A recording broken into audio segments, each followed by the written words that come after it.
I call Dennis O'Rourke. Thank you, Mr Speaker. New Zealand First will enthusiastically support this bill because a call for fully democratic regional government in Canterbury now is a perfectly valid call, and the comments by members opposite only show how utterly out of touch they are with the feelings of the people of Canterbury. That's right. 9 years is far too long for a return to a fully elected regional council in that province. 6 years was easily long enough for the commissioners to do whatever they felt they needed to do, and I thank them for their service. But it's time for them to go.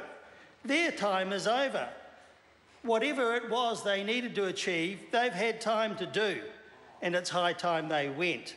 Local government is fundamentally about representative democracy.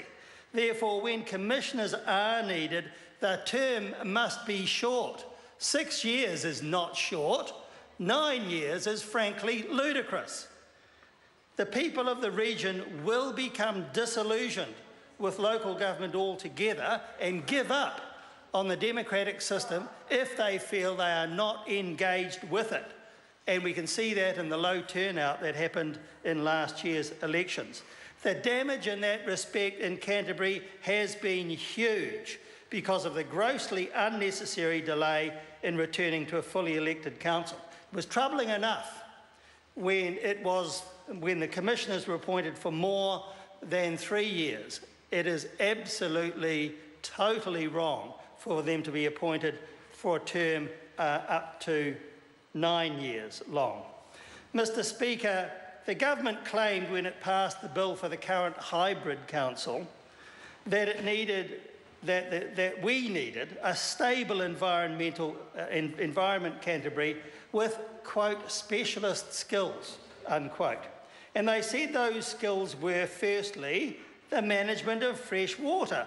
Well, that's not exclusive to appointed people. Elected people are more than capable of handling that. It also referred to, quote, local authority governance and management, unquote. Well, appointed people can't do that at all. And it referred to, quote, knowledge of the Canterbury region and its people. I would have thought that elected people can actually do that much better than appointed people could do. So, Mr Speaker, when you look at the reasons that are actually given in the current legislation empowering the hybrid council, they don't justify any appointed members at all. That's right. They only justify elected people. The government also has claimed that it wanted continuity. That means continuity of the commissioners, or at least some of them, half of the current council. But the issue is not continuity for them, it is continuity of democracy, which is the normal state and the proper state for local government in local communities. Local government as a democratic function is an absolute right for local communities and should only be abrogated for very, very good reasons and for the shortest possible time. That's right. 9 years gets nowhere near that criteria.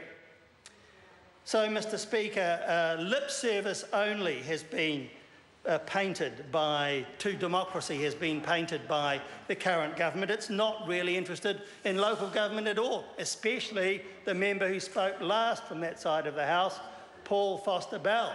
He talked nonsense. He said that he was for democracy and then gave a speech against it. That is absolutely shocking and completely unacceptable, Mr Speaker. Now, Mr Speaker, the last thing I want to say in the last few seconds is that the current Act providing for the hybrid council says that, quote, Environment Canterbury must review, unquote, the arrangements for the regional council that is to happen after 2019. That means that appointed people are going to be sharing in the decision as to what the new so-called democratic council is going to be. That is utterly wrong and also shows just how out of touch and how uninterested in local democracy that party across the House is. That's right. Mr Speaker, they are not interested in local democracy. Their opposition to this bill proves it. This bill rectifies all the problems with the current hybrid council and needs to be passed. Yeah.